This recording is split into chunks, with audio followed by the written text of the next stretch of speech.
Здравствуйте, в эфире «Актуальное интервью». Сегодня мы обсудим вопросы ЖКХ с директором профильного управления администрации города Евгением Балдуевым. Здравствуйте, Евгений Владимирович. Здравствуйте. Сегодня мы находимся в городском парке. Буквально пару минут назад здесь закончилась уборка территории. На уборку вышли работники администрации района и мэрии.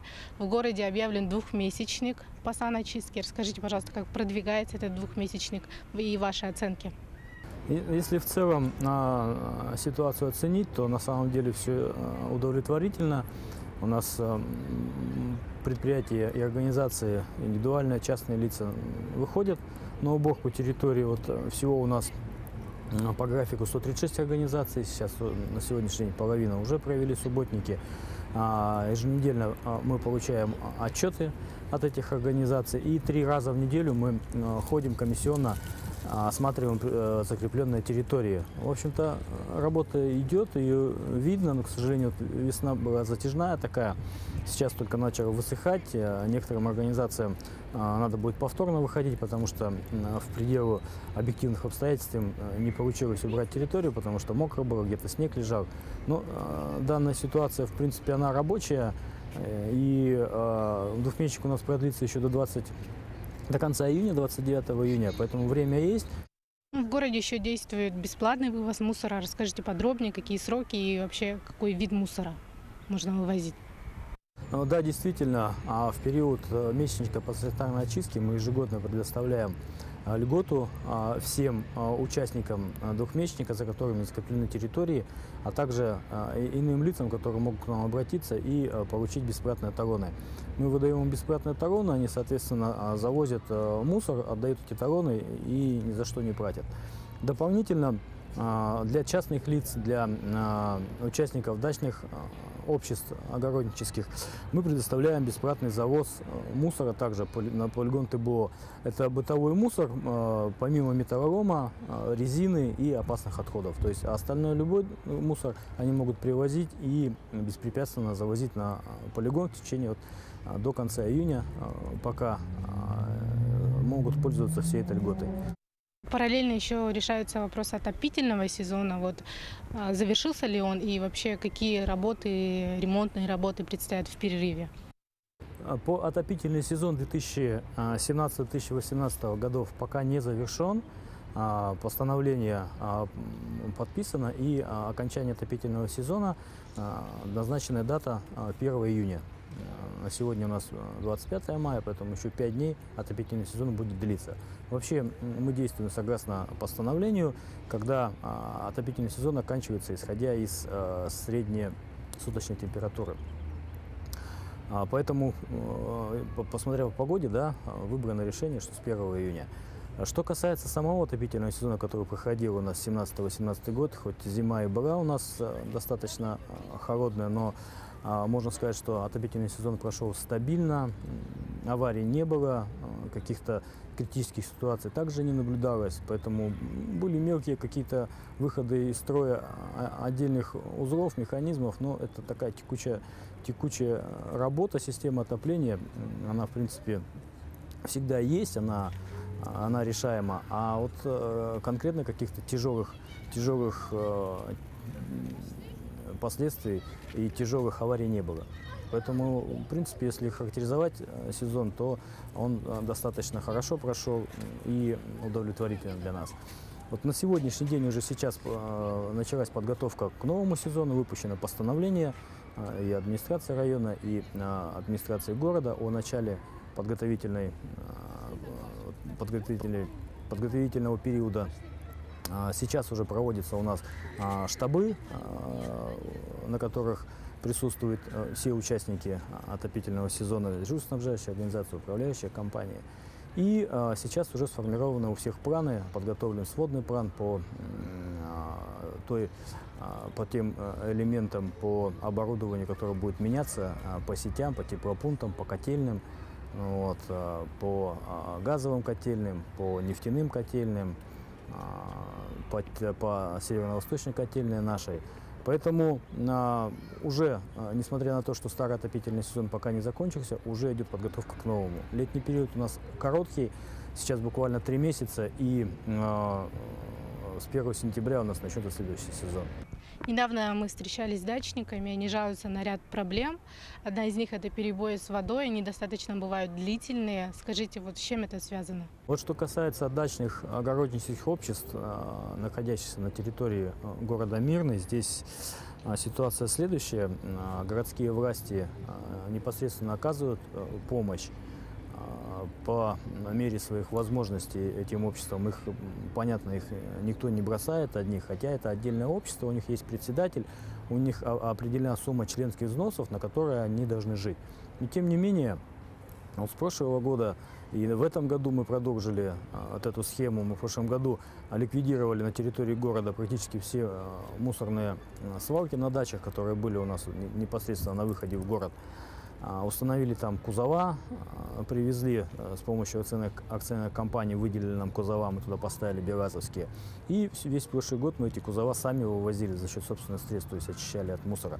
В этом году у нас также договоренность с председателями ОНТ, что до 1 мая, зимний период, когда в принципе не такой большой там и объем мусора был, вывозили они сами за счет собственных средств, а весь летний период, то есть самый такой период, когда люди все заезжают на дачи, и когда состав и объем мусора в разы возрастает, берем на себя мы. То есть регулярно, так же, как происходит в городе, вот эти мусорные ниши с 1 мая по 1 октября муниципальное образование город Мирный вывозит. Вот, в данном направлении софинансирование у нас еще поступает из администрации Мирнского района, поэтому здесь два органа местного самоуправления, и город Мирный, и Мирнский район непосредственно участвуют в помощи дачникам.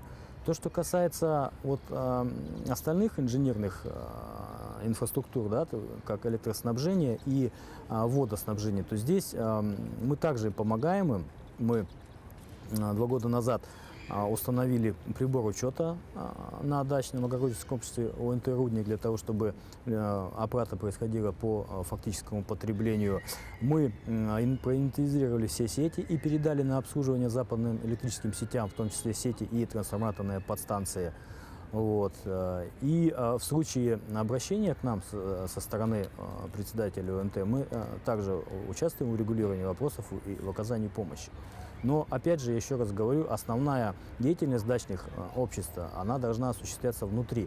То есть должны определить тот оптимальный размер взносов, который позволит им вести свою хозяйственную деятельность и ни в чем не нуждаться. А уже мы со своей стороны мы просто оказываем помощь как орган местного самоуправления. Вот что касается водоснабжения, буквально в 2016 году такая ситуация возникла краеугольная, когда вот, предприятие тепловодоснабжения уже не хотело мириться с тем, что долгое время дачники не платят и у них скапливается задолженность. И было принято решение на уровне главы города и главы района, что необходимо погасить эту задолженность и выйти уже на нулевой уровень. И данная ситуация была выполнена, да, и полностью рассчитались на тот период. И после этого было достигнуто соглашение, да, с председателями ОНТ, что они эту задолженность не копят, и в первую очередь они перед не отопительным сезоном, а перед дачным сезоном они осуществляют оплату предприятию ресурсоснабжающему, то есть в нашем случае это ООО ПТВС, за воду.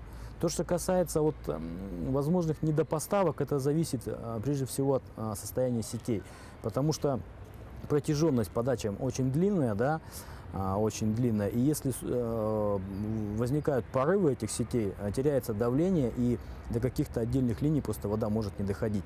Тут уже надо говорить о оперативности обслуживания и реагирования на аварии со стороны вот, председателя ОНТ и его персонала. Поэтому, если грамотно поставлена и налажена работа, то, в принципе, должна вода поступать ко всем. Еще дачники жалуются на плохие дороги, отсутствие уличного освещения. Вот какие изменения в этом году в этом направлении будут? Что касается дорог и уличного освещения, это уже такая определенная степень комфорта, да. И я скажу, что данную помощь пока мы оказывать не собираемся. То есть это должны должны, значит, определиться на общем собрании и дополнительные взносы дачники собирать. Что касается уличного освещения, мы по нему работаем в городе. И на сегодняшний день разработали мы 5 дополнительных проектов на участке, потому что просто так уличное освещение его построить нельзя. Необходимо его сначала запроектировать, согласовать с западными электрическими сетями, точки подключения и получить технические условия. Потом построить, соответственно, запустить и обслуживать еще. Просто так его тоже бросить нельзя. Поэтому это линейный объект, достаточно такой ответственный объект. Вот мы в этом году будем развивать уличное освещение на Верхнем поселке, мы будем развивать в микрорайоне Заречном, в том числе надеемся зайти в частный сектор. Будем внутри города, но на даче точно не пойдем, потому что на даче необходимо разрабатывать отдельный проект, да, отдельные проекты выполнять, отдельное строительство. На сегодняшний день у нас пока город полностью не обеспечен в полной мере уличным освещением, в том числе и тот сектор, где у нас находятся многоквартирные деревянные двухэтажные дома. То же самое касается дорог.